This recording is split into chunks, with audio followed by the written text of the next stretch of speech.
Hey everyone, welcome back to Reading with Tatiana. Today I'm doing my book review on Klara and the Sun by Kazuo Ishiguro, and I gave this book a 4 out of 5.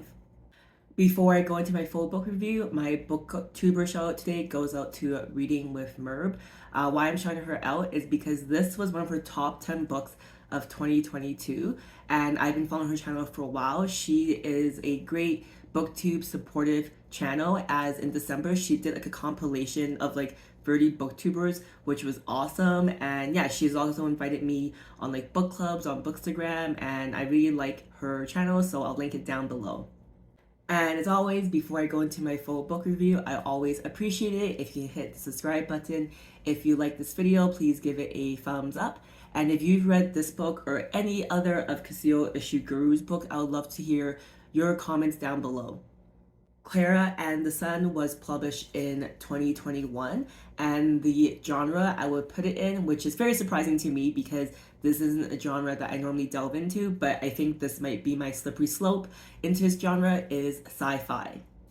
A bit about the author Kazuo Ishiguro. So I actually made an error because when I read this book, I really enjoyed his writing style, and I compare him a lot to other Japanese writer, or sorry, a Japanese writer. There was my mistake. Haruki Murakami, because they both have very whimsical and very like not reality like writing. But it is a mistake I've made to compare Kazuo Ishiguro to Murakami, just because I thought they were both Japanese writers, because Ishiguro is born in Japan. However, he moved with his family to the UK at a very young age of 5 years old. So he's actually a British novelist. And I found that when I kind of read about him, that a lot of people compare him to Murakami. And I know, like, of course, you can be from different cultures and have very similar writing styles, but I don't think I should have just like compare them together just because of Japanese names, if that makes sense. Kazuo Ishiguro does say that even though he moved to UK when he was very young, at the age of 5 or 6, that obviously he was raised in a very Japanese household still. So obviously there are some parallels, but I thought that was interesting tidbit that I want to put out there if you decide to read his works. Because based off his name alone, yes, you think Japanese writer, but he's actually a British novelist. He he's kind of known to, in his writing style, to write with a lot of emotional force and this connection with the world, which I can definitely see in this book. And because of this book, I actually have put his other book, Never Let Me Go, on hold at a library because I'm very intrigued by his writing style, and I just want to get like sucked into his writing. Most of his novels are first person narration, and the protagonist is always kind of uncertain, which, again, if you've watched my reviews, I love the trope of unreliable narrators. And usually he says that memory is very frail and unreliable, so he likes using passive language. And yeah, he's written lots of works. His most popular book that I've seen to come across is Never Let Me Go. Has a really cool book cover. And he also, one of his older books, The Remains of the Day, actually has a movie adaptation done in the early 90s. And in 2017, Ishiguro won a Nobel Prize in Literature for all his works. He's been a very avid writer from the 80s and onwards, so it's really cool to see. Also, another fun fact is his daughter Naomi Ishiguro is also an author, and she has a published book called The Escape Routes. This book review will be a bit different just because like I feel it's really worth not spoiling, so it'll be very like teaser. So a bit about the book, and the premise is we meet Klara, who is an AF, which in this world stands for artificial friend, or in our world, artificial intelligence. And the story starts with she's sitting at the store window with her fellow AF Rosa, and they sit observing the world. Sometimes they'll have shifts at the window, sometimes they'll be at the back of the store, and they take nourishment from the sun. So as you see in this cover, there's like a bit of sun peeking out, and I assume this picture is kind of like from Klara's perspective, which I think is really cool. And then Klara is sitting at the storefront waiting to be picked by a human, usually a child. And then one day Josie comes along, who is a human child, and she takes Klara home with her. And that's where the story starts, and that's where I'm going to stop mostly. And yeah, it's just a great book because there is a cast of characters. There's Josie, who is a young child. There's the mother. There's Rick, who is a neighboring child. There's the father. There's Miss Helen, who is the mother of the neighboring child, Rick. And there's the son. And like, this book's just really great because everything's told from Klara, the AF perspective. So she's just observing, and it makes you really think about human interaction and like not everything we do is rational or logical, but she tries to understand why people act the way they do. And it's such a great book, and it's a really cool way to observe ourselves as humans from the perspective of a AF written by a human author. Common themes I found in this book, which I kind of touched on, is obviously human connection, what it means to be human. Can AF, who observes us, fully learn what it is like to be human? Like, they can see, like, oh, like, a human in this situation acted this way. So does that mean in a future situation that's kind of the same or similar, it would be logical to act the same way? Or there's so many nuances and caveats, right? So I thought that was a very interesting theme that was very prevalent throughout the book until the end.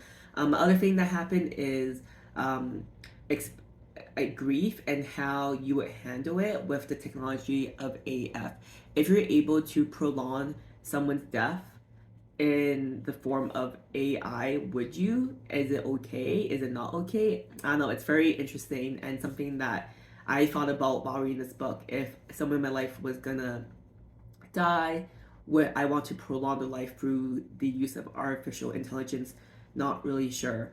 And the other thing in this book that's really beautiful to see is because Klara is Josie's AF, so she has loyalty to Josie, and just the idea of loyalty is really beautiful to witness throughout this book, and the idea of sacrifice, and an AI or AF can be programmed to do that for the human.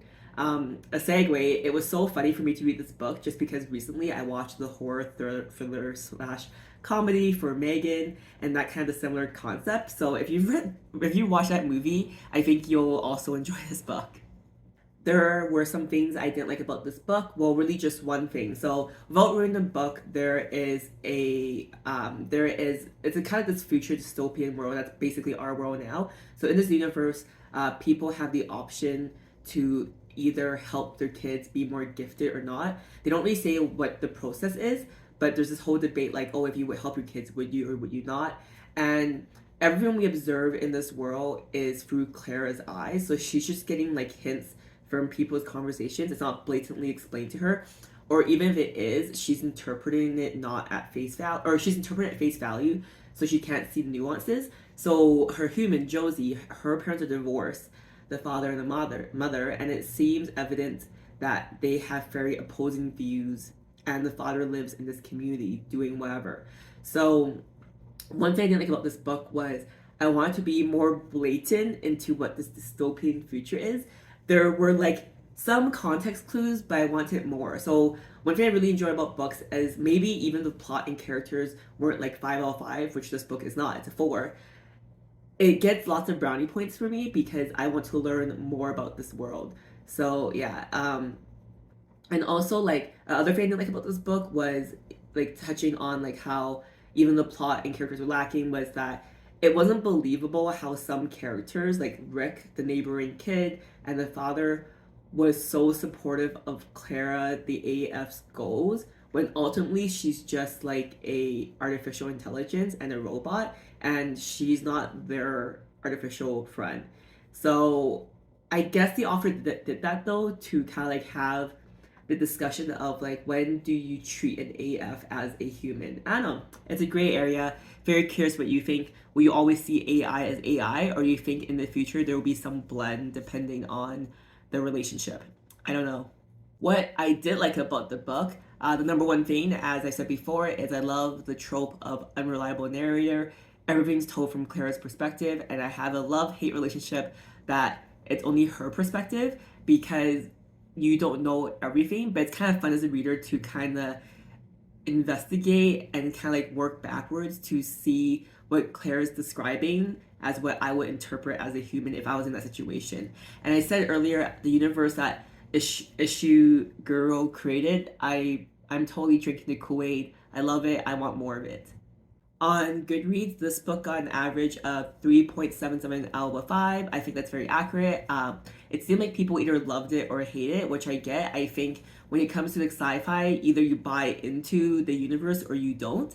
And I think when it's sci-fi, especially when it comes to AF or AI, you either have some knowledge of it in our real world, and then depending on what world the author builds, you either accept it or you don't. So bad reviews where people thought they enjoyed the author's other work so much, and this book was very flat.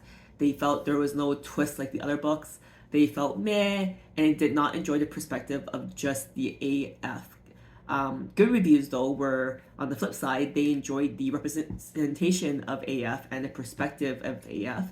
And like me, they liked the universe that Ishiguro created, and they also like all the questions that he asked of what it means to be human, when does AF become sentient, and all these kind of things. So yeah, I can definitely see why there were polarizing reviews, and I think 3.77 is very accurate. Why I think you should read this book. I think you should read it if you like sci-fi and the discussion of artificial intelligence. And if you're a fan of his other works, I think this book is worth reading. That's the end of my book review. Thank you for watching until the end. If you read this book, Klara and the Sun by Kazuo Ishiguro, I'd love to hear what you thought down below. And if you want to join me next time, I'm reading a classic. It's The Color Purple by Alice Walker. The premise is pretty effing dark, and I'm also going to watch the movie, and I don't know if I'm mentally prepared. But yeah, this will be my book next time. And yeah, thank you for watching. I'll see you guys next time. Bye.